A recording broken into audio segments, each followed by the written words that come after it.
Hi, this is my Wemo setup for my Christmas lights. Of course, I'm using Wemo on my landscape lighting outdoors, and that is a very good application of Wemo. But everybody pretty much knows about that already. I mean, that is very common to use Wemo on your landscape lighting outside. What I'm doing is I'm taking that a step further, and I'm also using Wemo on my indoor lights and using that to coordinate the light show between indoors and outdoors, because it's not very easy to consolidate those outlets in a wired fashion, both indoors and outdoors. So here's my trusty iPad. I am able to control the lights from this far away from the house because the new Wi-Fi AC routers let me do that. They have some good range. So just with my iPad, there's the outside lights, they're turned off, and the inside lights are turned off.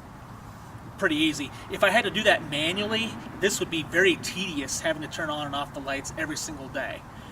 You could buy timers for all your lights, but why not just buy Wemos and just move them at Christmas time? That's a lot easier. So I'll just turn everything back on again. Did I get them all? Middle lights. Yep. So that's what I'm doing. Here's a big shout out to Ian McCracken. Now I am using his Wemo app, spelled O-U-I-M-E-A-U-X. Thank you for that. Yeah, this time I am coordinating the indoor and outdoor lights and also sequencing both the indoor and outdoor lights. You can see the candles in the windows and also the Christmas tree, which are indoor lights. They're turning on and off, and I'm not doing that with the iPad. I programmed the light sequences on them in Linux, thanks to his app. The outdoor lights are not using Wemo app to do its sequencing. That I did directly on a microcontroller, and I'll go into that in more detail in my other video, which you can also view. This is my solar panel setup. I wanted to show you this even though it's a bit experimental.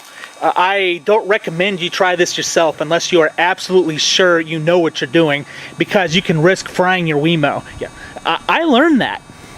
I learned that the hard way. But now you can see there is the Wemo, and the Wemo, it's not going into the wall. The Wemo is plugging into my solar panel, and the solar panel, it charges the battery so that I can run my Christmas lights at night, and then at nighttime the battery switches the DC out and it feeds through the pure sine wave inverter down there, which goes through the Wemo into my outdoor lights. You can see here, there's my house. So all these Wemos, they're still on the same Wi-Fi network because I'm within range of the Wi-Fi router even out here. It's just not sharing the same power supply as the indoor Wemos. If you're curious why I would be doing this at all, the goal eventually is to get all of the Wemos, even from the inside, running directly off of the solar panel and off the grid, so that if you want to run Wemo in faraway places, like if you're going camping or in an RV somewhere, you can just set up a mobile Wi-Fi hotspot on your cell phone or on an iPad and be able to run Wemo on your cell phone from really faraway places. But like I said, this part is still experimental. I still haven't quite worked out all the kinks yet, but I did want to show you the Christmas lights while it is still Christmas season. Anyway, I hope you like it. I hope you find something useful here when you are doing your own Christmas lights.